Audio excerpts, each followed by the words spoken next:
السلام علیکم ورحمۃ اللہ وبرکاتہ۔ اللہم صلی علی محمد وعلی محمد رب اشرح لی صدری ویسر لی امری واحلل عقدۃ من لسانی یفقہوا قولی آمین۔ آپ دیکھ رہے ہیں کتب آن لائن اور میں ہوں بلال کتب۔ آج کی شام شہزادیاں جو ہیں وہ خیموں سے باہر ہوں گی۔ جب یہ شہزادی کہا جاتا ہے نا تو اس سے مراد پتہ کیا ہوتی ہے؟ میرے نبی پاک کی بیٹیاں۔ کبھی کسی نے ایسا دکھ شیئر کیا آپ سے یا پڑھا آپ نے کہیں کہ صحابہ کرام میں سے کسی کی بیٹی کو قید کیا گیا ہو؟ میری نظر سے نہیں گزرا۔ نبی کی بیٹیوں کو قید کیا گیا، پھر میں کیوں نہ یہ سمجھوں یا سوچوں کہ حق کسی طرف تو کھڑا ہوگا، یا لاکھوں کی طرف یا 72 کی طرف۔ اللہ جس کو بھلائی دینا چاہے نا، جس کی بھلائی چاہے اللہ، اس کو صرف ایک احساس دے دیتا ہے، اور وہ احساس ہوتا ہے گناہ کا احساس۔ اس کو احساس گناہ ہو جاتا ہے۔ جب احساس گناہ ہو جائے تو یہ اللہ کی بھلائی کا پہلا عمل انسان کی زندگی میں ہوتا ہے۔ جب احساس گناہ ختم ہو جائے نا تو بھلائی کا عمل بھی ختم ہو جاتا ہے۔ خاندان رسول صلی اللہ علیہ وسلم کے ساتھ جو کچھ ہوا، اس کا احساس گناہ تو ہوگا نا میرے دل میں، ندامت تو ہوگی نا میرے دل میں۔ نبی کو نہیں علم تھا؟ نبی کو علم تھا۔ نبی پاک صلی اللہ علیہ وسلم کے پاس آخری وقت تھا نا میرے رسول کی ظاہری زندگی کا، صحابہ بیٹھے تھے اور سب انصار تھے۔ آپ کو علم ہے نا کہ انصار نے میرے نبی کا کتنا ساتھ دیا۔ جب کچھ نہیں تھا نا تو انصار نے اپنے گھر دے دیے، اپنا مال دے دیا، اپنے مویشی دے دیے، اپنی بیویوں کو طلاقیں دے دیں کہ کر لیں ان سے نکاح۔ یہ انصار تھے۔ لیکن میرے رسول انصار سے کیا کہہ رہے ہیں؟ میرے رسول کہہ رہے ہیں انصار سے، انصاریو، جب میں نہیں ہوں گا نا اس دنیا میں تو تمہارے ساتھ بڑا ظلم ہوگا۔ ہاں، یہ ظلم ہم نے تاریخ میں دیکھا، آپ کو بھی علم ہے اس بات کا کہ پھر مدینہ میں ہم نے کیا کچھ نہیں کیا۔ یہ خاص واقعات ہیں جو تاریخ میں ہم نہیں سناتے۔ مدینہ میں جا کے کس طرح ہم نے رسول پاک صلی اللہ علیہ وسلم کے روضے پہ کیا کچھ نہیں کیا۔ چھوڑیے، یہ غم کم ہے، غم ہے کم ہے۔ حرمت جب خراب ہو نا بیٹیوں کی تو غیرت سب کی جاگتی ہے۔ انصار نے سے پوچھا کہ انصار، جب ظلم ہوگا تم پہ تو تم کیا کرو گے؟ انصار نے غیرت کا لحاظ کیا اور غیرت کے ساتھ کہا کہ یا رسول اللہ صلی اللہ علیہ وسلم، ہم برابر کا بدلہ لیں گے، جتنا ظلم ہوگا اتنا بدلہ لیں گے۔ جائز ہے، بالکل جائز ہے، لینا چاہیے اتنا بدلہ، جتنا ظلم ہو اس کا بدلہ لینا چاہیے۔ اللہ کے رسول نے کیا کہا صحابہ سے؟ آئے ہائے ہائے، یہ ہے نبی۔ اب سمجھ آتا ہے کربلا، اب سمجھ آئے گا کربلا کہ کیوں بدلہ نہیں لینا، کیوں شہزادیوں نے رسیاں باندھنی ہیں، کیوں بے پردہ ہونا ہے، کیوں خیموں کو آگ لگنی ہے۔ انصار سے کیا کہا رسول پاک صلی اللہ علیہ وسلم نے؟ کہا دیکھو، بہتر بات پتہ ہے کیا ہے؟ تم بدلہ نہ لینا۔ کہا یا رسول اللہ، بدلہ کیوں نہ لیں؟ کہا اس کا بدلہ جو ہے نا، جو ظلم تم پہ ہوگا میرے بعد، اس کا بدلہ تم جب مجھ سے حوض کوثر پہ ملو گے نا تب مانگنا، تب حوض کوثر پہ میں تمہیں اس کا بدلہ دوں گا۔ بشارت کیا دی کہ تم جنت میں جاؤ گے۔ ظلم کے آگے حق کے ساتھ کھڑے ہونا اور اپنا حق چھوڑ دینا، پھر حوض کوثر ہے۔ کیا خوبصورت نصیحت کی ہے میرے رسول نے انصار کو صلی اللہ علیہ وسلم۔ جس نے سمجھنا ہو نا وہ سمجھ آتا ہے، اور جس کو یہ سمجھ نہ آئے نا جس طرح مکھی کو میں ہمیشہ کہتا ہوں کہ سمجھ نہیں آتا کہ کوڑے پہ بیٹھنا ہے یا پھول پہ بیٹھنا ہے، مکھی کو کوئی سمجھا بھی نہیں سکتا، اس طرح ابو جہل کو بھی نہیں کوئی سمجھا سکا تھا۔ ایک شخص آیا رسول کے پاس صلی اللہ علیہ وسلم کے پاس اور کہا کہ یا رسول اللہ، میں کچھ اونٹ لے کر آیا تھا تجارت کے لیے، اور یہ اونٹ میں جب لے کر آیا ہوں تو عمر حشام جو ہے، ابو جہل جس کو ہم کہتے ہیں، پڑھا لکھا آدمی تھا، ہم اس کو جاہل اس لیے کہتے ہیں کیونکہ وہ میرے نبی کی نہیں مانتا تھا۔ یا رسول اللہ، اس نے میرے اونٹ چھین لیے ہیں۔ یہ مال چھیننا، تجارت میں بے ایمانی کرنا، یہ مزاج تھا، یہ مزاج تھا۔ یا رسول اللہ، میرے اونٹ واپس دلوا دیں۔ اللہ کے رسول نے کہا چلو۔ ابو جہل کے گھر گئے میرے رسول چل کے اس شخص کے ساتھ، اور اس کو جا کے کہا ابو جہل کو کہ ابو جہل، اس کے اونٹ تیرے پاس ہیں؟ اس نے کہا یا رسول اللہ میرے پاس ہیں۔ وہ جھوٹ بول سکتا تھا؟ یا رسول اللہ تو نہیں کہا۔ عبداللہ کے بیٹے محمد میرے پاس ہیں۔ کہا اس کے اونٹ واپس کر دو۔ اس نے کہا یہ اونٹ لے لو واپس، فوراً واپس کر دیے۔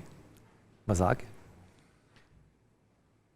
واپس آ گئے اونٹ، لوگ گئے، ہوتے ہیں نا لوگ، ابو جہل کے پاس، کہا نبی چل کے تیرے گھر آ گیا تھا، تو بدلہ لے سکتا تھا، تو انکار کر سکتا تھا، تو رسول کو کہہ دیتا کہ میرے پاس نہیں ہے۔ اس نے کہا میرے دل میں بھی یہ بات تو تھی کہ میں کہوں کہ میرے پاس نہیں ہے، لیکن میں کیا کرتا؟ رسول کے پیچھے میں نے وہ فرشتے اپنی آنکھوں سے دیکھے ہیں جو نیزے لیے کھڑے تھے میری آنکھ میں مارنے کے لیے کہ میں جواب دوں اور وہ میری آنکھ میں نیزہ مارے۔ میں ڈر گیا۔ جو شخص آنکھ سے دیکھ رہا ہے نا میرے نبی کے پیچھے فرشتے کھڑے نیزے لیے، وہ بھی جھوٹ بول دیتا ہے اپنی جان بچانے کے لیے۔ کتنی عجیب بات ہے۔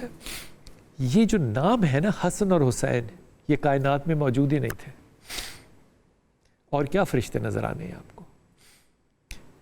یہ پہلی دفعہ میرے رب نے اتارے نام، حسن اور حسین، علی کے بیٹوں کے لیے، فاطمہ کے بیٹوں کے لیے پہلی دفعہ یہ دونوں نام اترے۔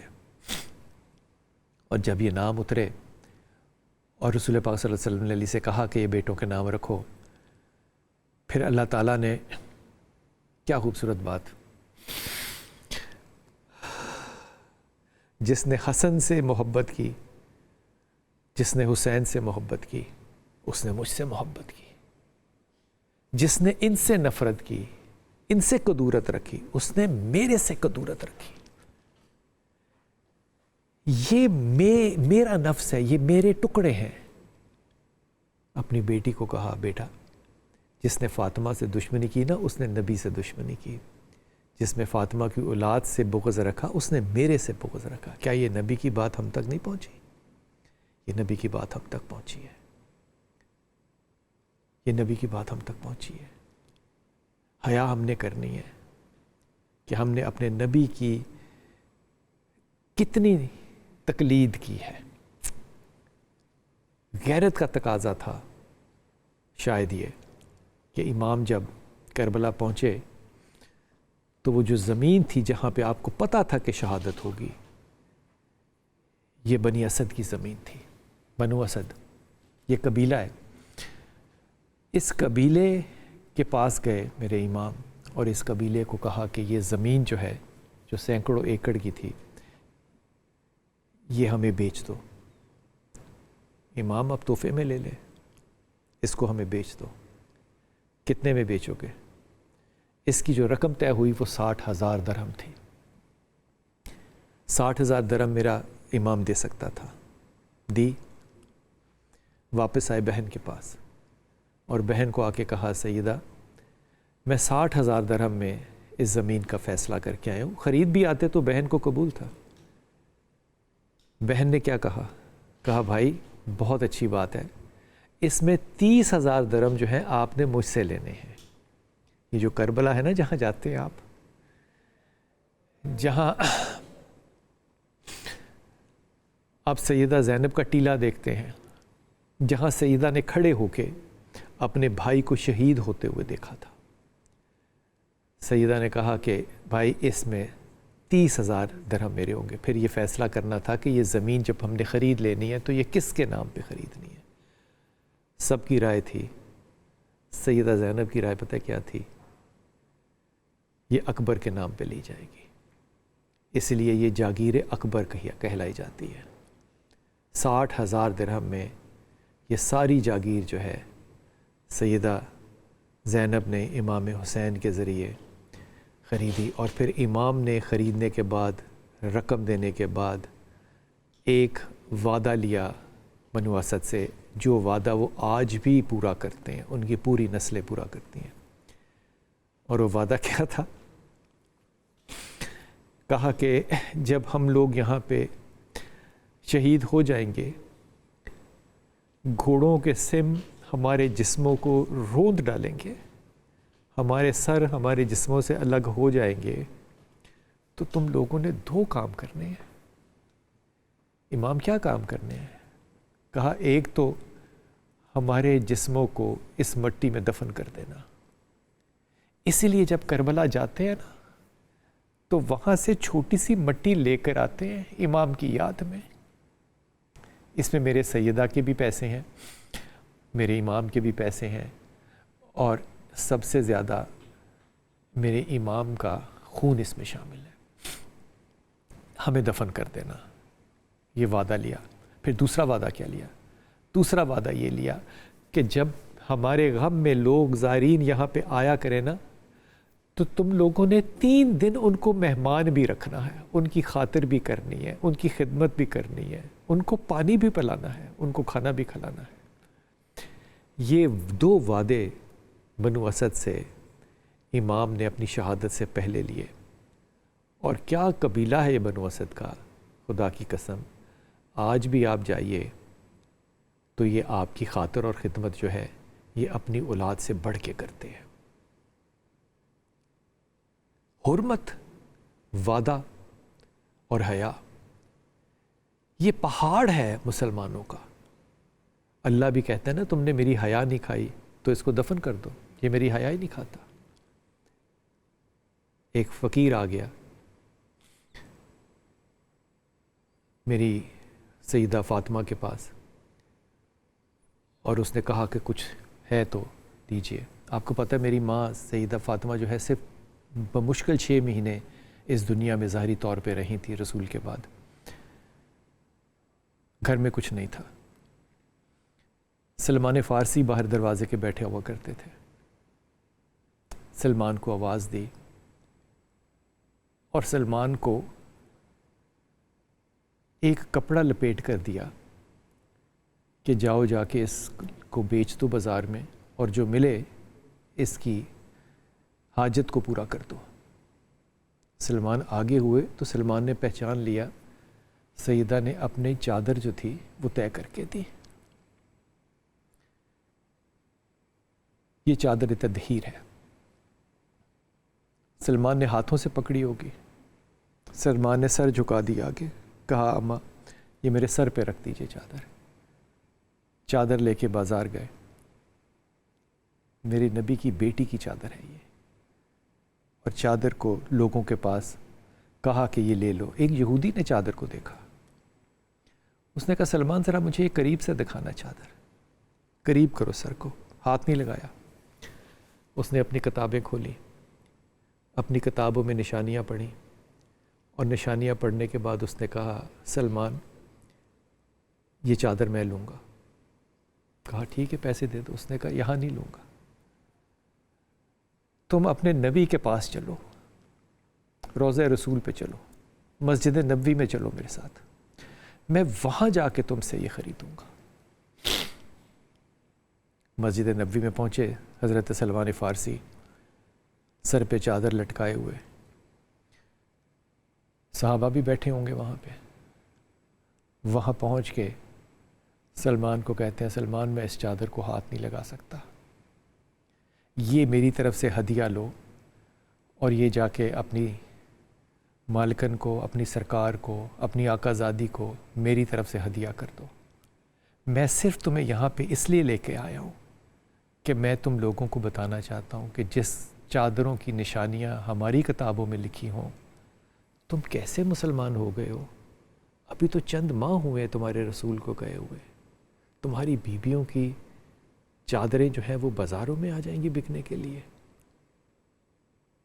میرے رسول کو پتہ تھا، میری سیدہ فاطمہ کو بھی شاید علم تھا کہ یہ چادریں اسی طرح بازار میں اچھالی جائیں گی، یہ شاید اسی طرح بکھریں گی۔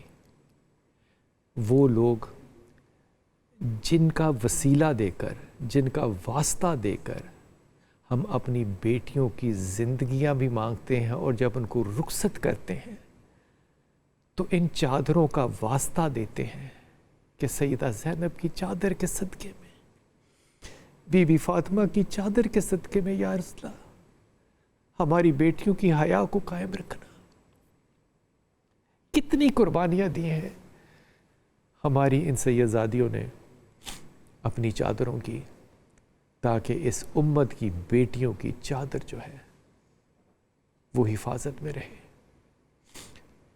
آج مغرب کے بعد اپنے گھر کی روشنی نہ جلائیے گا، کیونکہ میری بیویوں کی چادریں آج ہی چھینی تھی۔ جن کی چادریں چھن جائیں ان کے ساتھ تسلی نہیں دیتے، اپنی آنکھوں کو جھکا لیتے ہیں۔ بس کچھ وقت کے لیے اپنی آنکھوں کو جھکا کے یہ یاد کیجئے گا کہ ہماری ماؤں کی یہ چادریں آج شام کے بازاروں میں گئیں۔ ان للہ و انا الیہ راجعون۔ پتہ نہیں ہم سچ کہتے ہیں، دل سے کہتے ہیں، یا ہمیں عادت پڑ گئی ہے، ہم کہتے ہیں یا رسول اللہ صلی اللہ علیہ وسلم ہمارے ماں باپ ہماری جانیں آپ پہ قربان۔ جنہوں نے قربان کرنی تھی انہوں نے تو قربان کی۔ وہ ایک وقت تھا جب میرے رسول صلی اللہ علیہ وسلم کسی جنگ کی حالت میں تھے، تو ایک لائن سیدھی بنوا رہے تھے۔ تو لائن سیدھی بناتے ہیں تو زمین پہ سٹک کے ساتھ، چھڑی کے ساتھ نشان لگاتے ہیں۔ سولجرز کو سیدھا کرنے کے لیے چھڑی کے ساتھ سب کو سیدھا کرتے ہیں۔ یہ میرے رسول نے کیا۔ تو ایک وقت تھا میرے رسول پاک صلی اللہ علیہ وسلم نے کہا صحابہ سے کہ دیکھو کسی وقت بھی اللہ کا جو بلاوا ہے وہ آ سکتا ہے۔ اللہ کے رسول کو تو علم ہوتا ہے۔ تو اگر کسی کا میں نے کچھ دینا ہے تو مجھ سے ابھی مانگ لے، میں دنیا میں دے کے جاؤں گا۔ اللہ کے رسول نے کس کا دینا تھا؟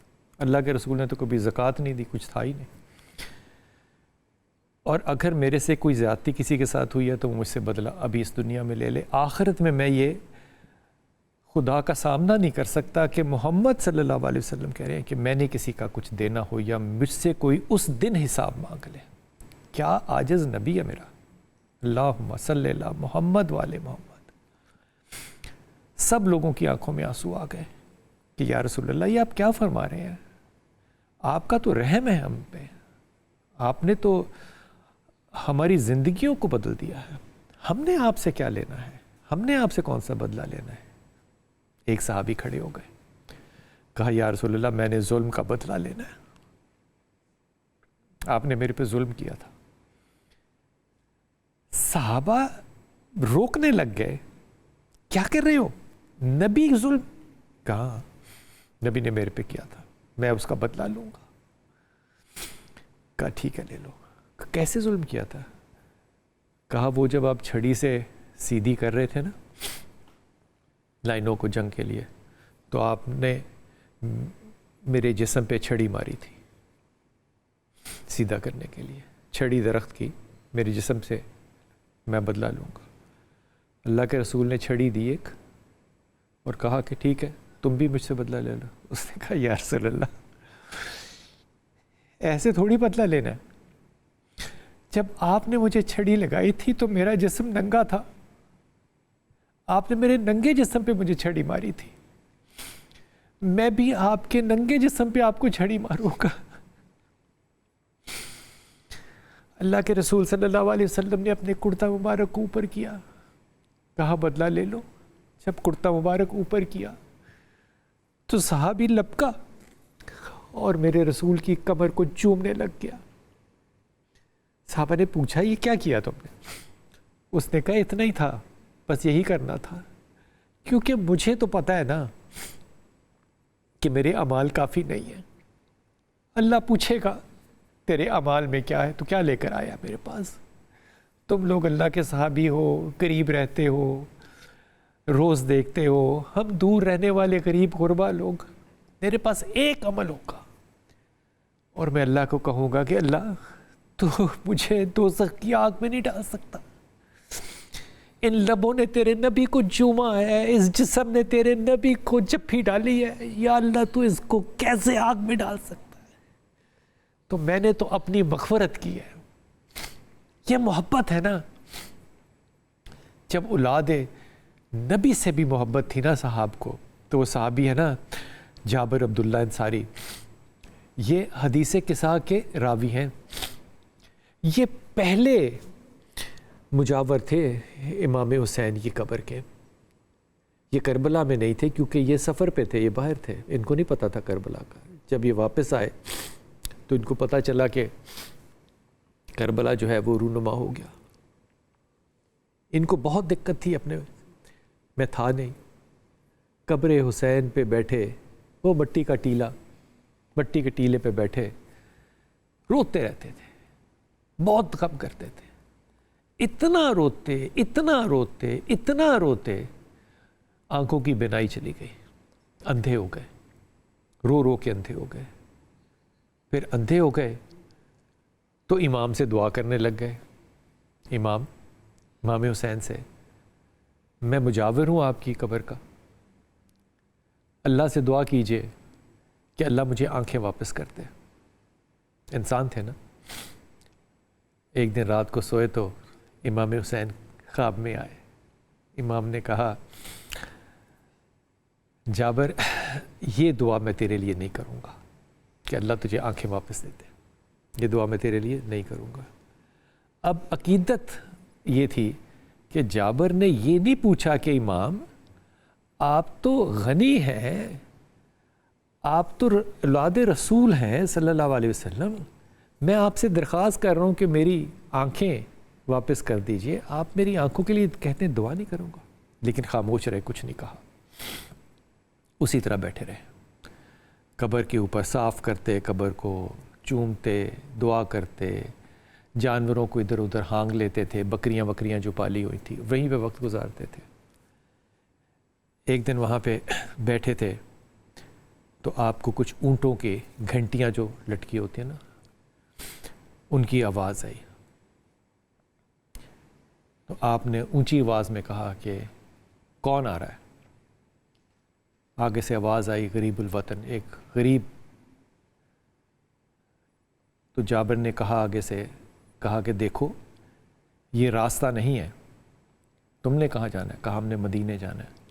کہا یہ راستہ نہیں ہے، یہ قبریں ہیں اماموں کی، یہ رسول پاک صلی اللہ علیہ وسلم کی اولاد کی قبریں ہیں۔ ایک چیخ کی آواز آئی ایک اونٹ کے،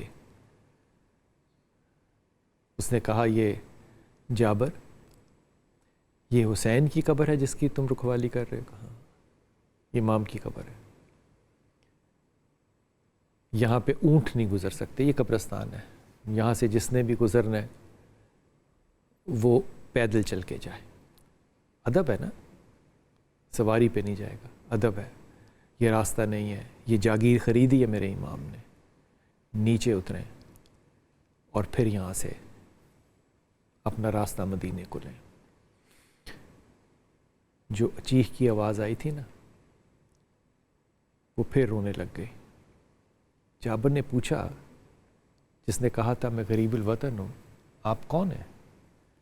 کہا میں سجاد ہوں، میں امام زین العابدین ہوں۔ یہ کون ہے بیویاں؟ کہا یہ علی کی بیٹیاں ہیں، یہ نبی کی بیٹیاں ہیں۔ نبی کی بیٹیوں کی آواز سنی، آپ دھاڑے مار کے رونے لگ گئے۔ کہا ہائے جابر، مجھے آج سمجھ میں آئی کہ حسین نے تیری آنکھوں کے لیے دعا کیوں نہیں کی۔ حسین کو علم تھا کہ میری بیٹیاں یہاں سے گزریں گی، کوئی صحابی ان کو دیکھے نا۔ کوئی صحابی ان کو دیکھے نا، اس لیے مجھے آنکھیں نہیں واپس تھی۔ سیدہ زینب جو ہے وہ اونٹ سے نیچے اتری،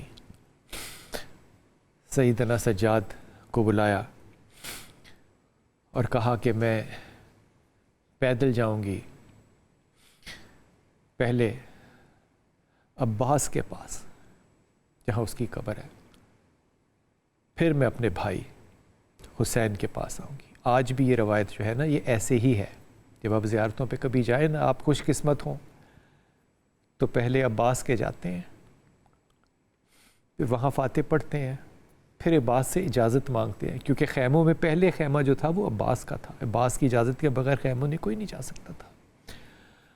عباس شہید نہ ہوتے تو شاید ان خیموں کو کبھی آگ بھی نہ لگتی، لیکن مقدر تھا نا، جو ہونا تھا امام کو پتا تھا، کہا پھر میں ادھر آتی ہوں، عباس کے پاس جانا ہے۔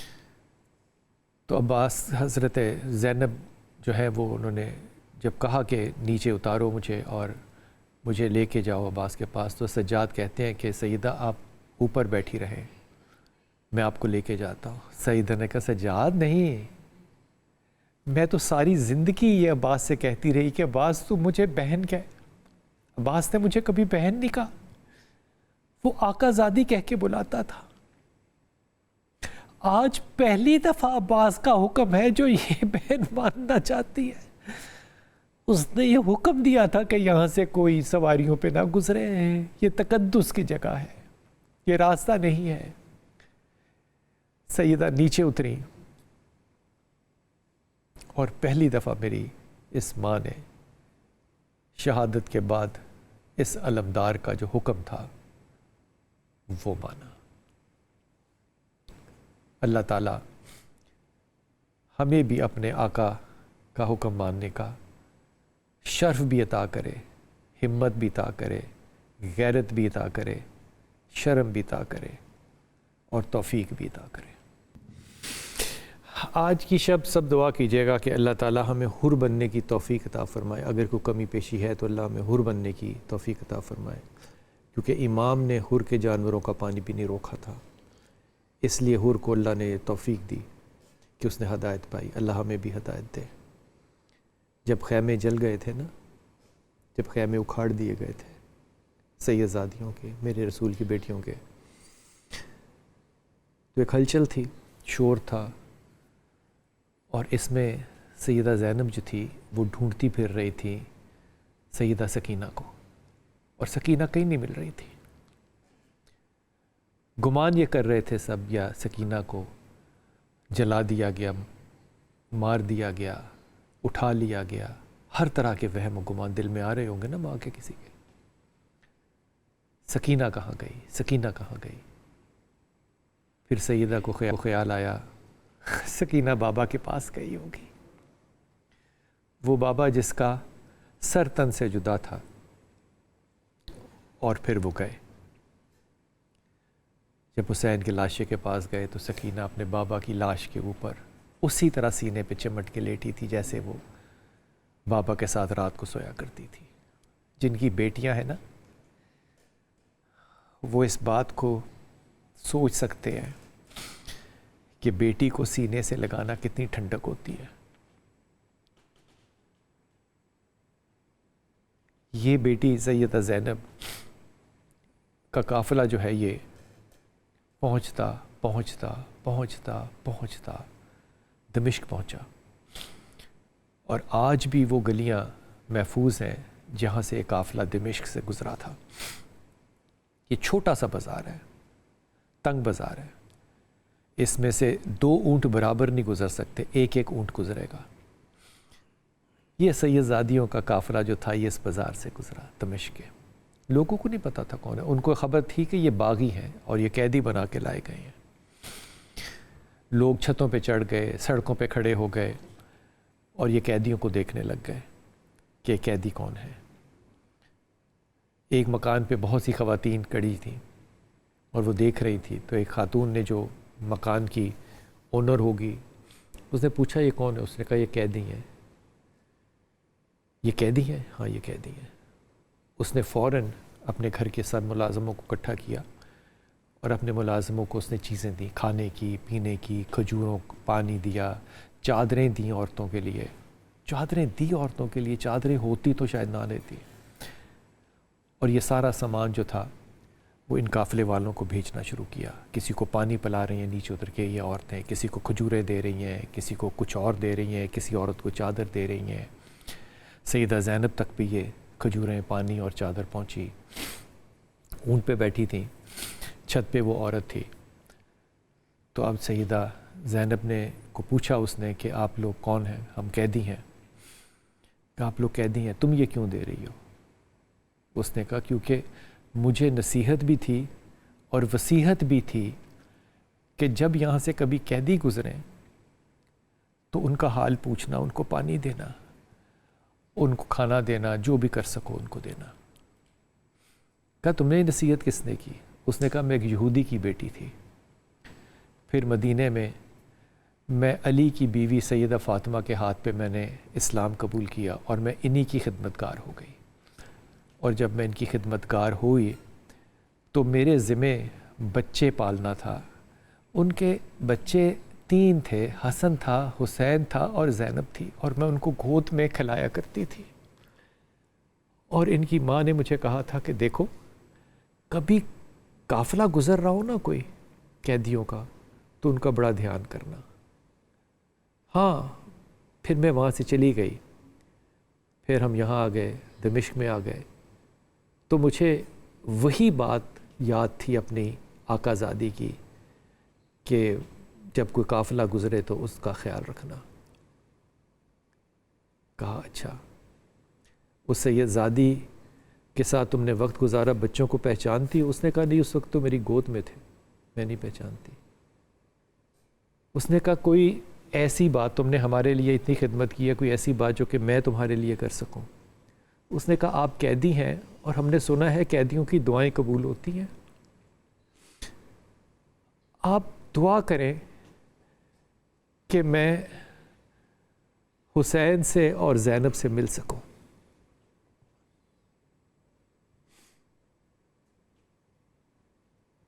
جب اس نے کہا نا کہ یہ میں دعا کریں میں حسن سے، حسین سے اور زینب سے مل سکوں، تو سیدہ نے اپنا چہرہ جو تھا وہ اس کے سامنے کیا. کہا اللہ نے تیری دعا قبول کر لی.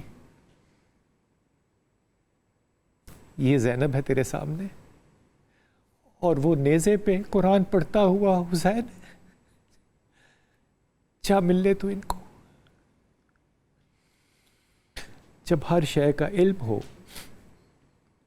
تو نصیحت اور وصیحت جو ہے وہ بیٹیوں کے لیے کیجیے گا کہ اللہ تعالیٰ ان کو کبھی بھی اس دقت میں نہ ڈالے کہ لوگ آ کے ان کو اجر و ثواب کے لیے کھجورے اور پانی دیں.